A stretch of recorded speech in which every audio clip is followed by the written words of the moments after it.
सीतापुर के शिष्ट कुमार तिवारी बने सहायक वैज्ञानिक अधिकारी। जानिए सफलता की पूरी कहानी। यूपी पॉल्यूशन कंट्रोल बोर्ड में चयनित शिष्ट कुमार तिवारी से खास बातचीत, संघर्ष से सफलता तक। कड़ी मेहनत का मिला फल, सहायक वैज्ञानिक अधिकारी बने शिष्ट कुमार तिवारी की प्रेरणादायक यात्रा। सीतापुर का बेटा बना वैज्ञानिक अधिकारी। आर्य चेतना न्यूज पर सुनिए सफलता की जुबानी।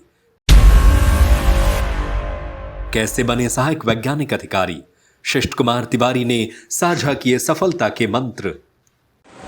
आर्य चेतना न्यूज़ में हमारे साथ शिष्ट कुमार तिवारी जी उपस्थित हैं और आपको जो है मैं रूबरू कराने जा रहा हूं। इन्होंने सीतापुर जिले का नाम रोशन किया है। प्रदूषण नियंत्रण बोर्ड में सहायक वैज्ञानिक अधिकारी के पद पर चयन हुआ है, जो एक बहुत बड़ी उपलब्धि है।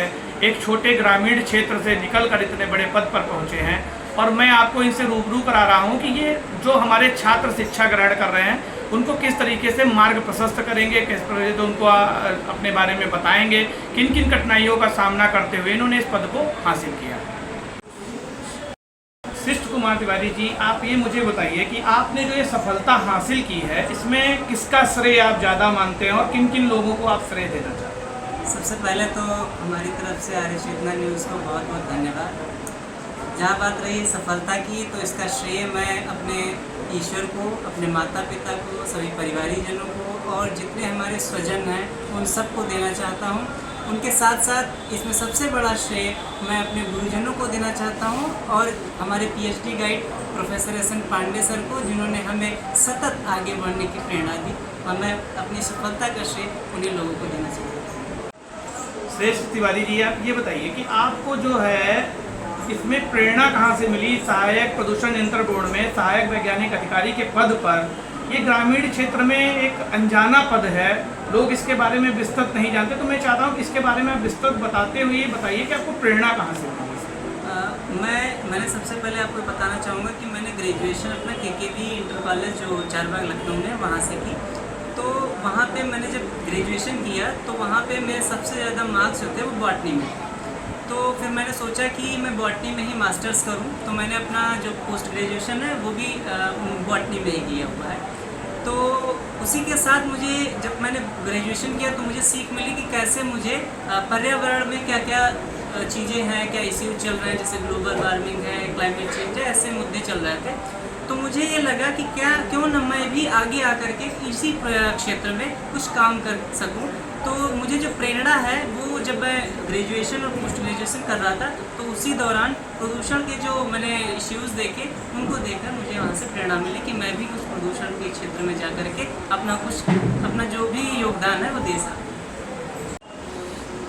शिष्ट तिवारी जी, आपने इस पद पर जाने के लिए कौन कौन सी शिक्षा ग्रहण की? जो हमारे मेधावी छात्र हैं जो पढ़ रहे हैं वो इस पद पे अगर जाना चाहें तो कौन कौन सी क्वालिफिकेशन उनको लेनी चाहिए, जिससे जो है प्रदूषण नियंत्रण बोर्ड में या जो इस तरीके के अन्य पद हैं उनमें वो अपना क्वालिफाई कर सकते हैं? इसके बारे में जरा विस्तार। सबसे पहले तो आपको ये बताना चाहूँगा कि इस एग्ज़ाम की जो बेसिक क्वालिफिकेशन या एलिजिबिलिटी थी वो मास्टर्स थी और उसके साथ साथ जो सहायक वैज्ञानिक अधिकारी के लिए अगर आप मास्टर के साथ जा रहे हैं तो आपको 5 वर्ष का अनुभव चाहिए था और अगर आप पीएचडी के साथ जा रहे हैं तो आपको 3 साल का अनुभव चाहिए था। तो ये बेसिक क्वालिफिकेशन थी।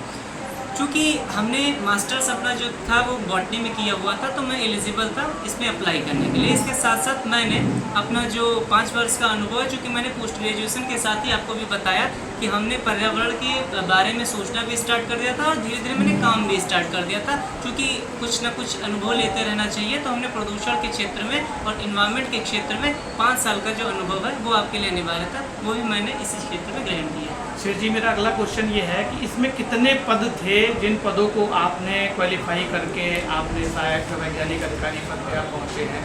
कितने पद थे और कितने लोगों ने इसमें प्रतिभाग लिया था, इसके बारे में कुछ? इसमें जो ऑफिशियल डेटा है उसके हिसाब से लगभग 6000 लोगों ने फॉर्म भरा था और 14 वैकेंसी।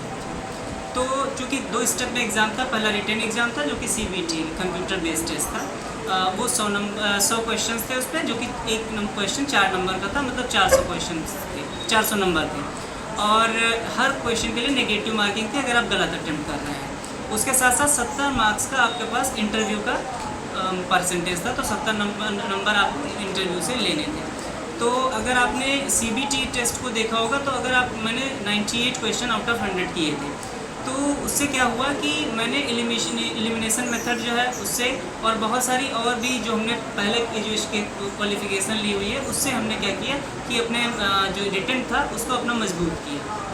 उसके बाद चूँकि इंटरव्यू 70 मार्क्स का था तो वो भी बहुत महत्वपूर्ण हो जाता है, इसलिए मैंने अपने इंटरव्यू को भी काफ़ी ध्यान दिया और चूँकि मैंने तैयारी भी की उसके लिए। और फिर मैं जब इंटरव्यू बोर्ड के पास पहुंचा तो उन्होंने भी जो क्वेश्चंस पूछे उसमें लगभग मैंने 80 to 90% क्वेश्चंस के सही सेटिस्फैक्ट्री आंसर दिए। शिष्ट तिवारी जी, आपने जो ये पद ग्रहण करने जा रहे हैं, सहायक वैज्ञानिक अधिकारी प्रदूषण नियंत्रण बोर्ड में जो पद है, क्या आप इस पद से संतुष्ट हैं या अभी आप और प्रयासरत रहना चाहेंगे शिक्षा के क्षेत्र में, समाज के लिए कुछ अच्छा करना चाहेंगे? तो क्या तैयारियां हैं आपकी भविष्य के लिए? निश्चित रूप से प्रदूषण नियंत्रण बोर्ड में सहायक वैज्ञानिक अधिकारी के पद पर चयन होना मुझे लगता है कि मेरे लिए काफ़ी उत्साह की बात है। मुझे लगता है कि जितना भी योगदान या जो भी मुझे कर्तव्य दिया गया है, रिस्पॉन्सिबिलिटीज़ दी गई है, वो मैं उनका सही रूप से निर्वहन कर पाऊँ और उसका ईमानदारी और निष्ठा के साथ उसको पूर्ण कर पाऊँ और अपनी जो भी हमसे अभिलाषाएँ हैं हमारे बोर्ड को या हमारी सरकार को, उन पर मैं खरा उतरने का पूरा प्रयास करूँगा। अभी मैं चूँकि और भी चाहता हूँ कि अभी ये तो पॉलिसी इम्प्लीमेंटेशन है, चूँकि इसमें तो पॉलिसी इम्प्लीमेंटेशन का काम करना है। मैं चाहता हूँ कि मैं अपनी तैयारी को और बेहतर करूँ ताकि मैं पॉलिसी मेकिंग में भी अपना कुछ योगदान दे सकूँ।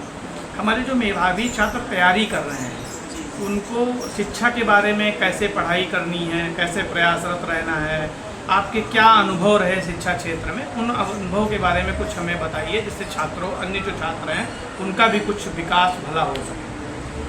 सबसे पहले आपको जो तैयारी कर रहे हैं जो भी छात्र, उनके लिए मेरा एक ही है कि consistency is the key and education has no alternate. आपको अल्टरनेट कोई और नहीं मिलेगा। अगर आप सही सच्ची ईमानदारी से पढ़ाई करते हैं और कंसिस्टेंटली काम करते हैं, कंसिस्टेंटली पढ़ाई करते हैं, तो निश्चित रूप से सफलता आपको ज़रूर मिलेगी। हाँ, कभी कभी समय आप 4 एग्ज़ाम को अप्लाई करते हैं, उसमें से 2 नहीं निकलते हैं, 1-2 निकलते हैं, तो कभी कभी ये हो जाता है, लेकिन आपको घबराना बिल्कुल नहीं है। आपको सततता अपने में मेंटेन रखनी है और कंसिस्टेंसी ही हम कहेंगे कि है, वो आपको निश्चित रूप से सफलता दिलाने में बहुत हेल्प करेगी। शिष्ट Tiwari ji, are Chetna news में आपका बहुत बहुत धन्यवाद। आप हमारे मेधावी छात्रों के लिए प्रेरणा स्रोत बनेंगे और बन भी रहे हैं, और जैसे ये आपका इंटरव्यू जो है हमारा अन्य छात्रों तक पहुंचेगा तो आपसे प्रेरणा लेकर वो भविष्य के लिए बेहतर कुछ कर पाएंगे। आपका बहुत बहुत धन्यवाद।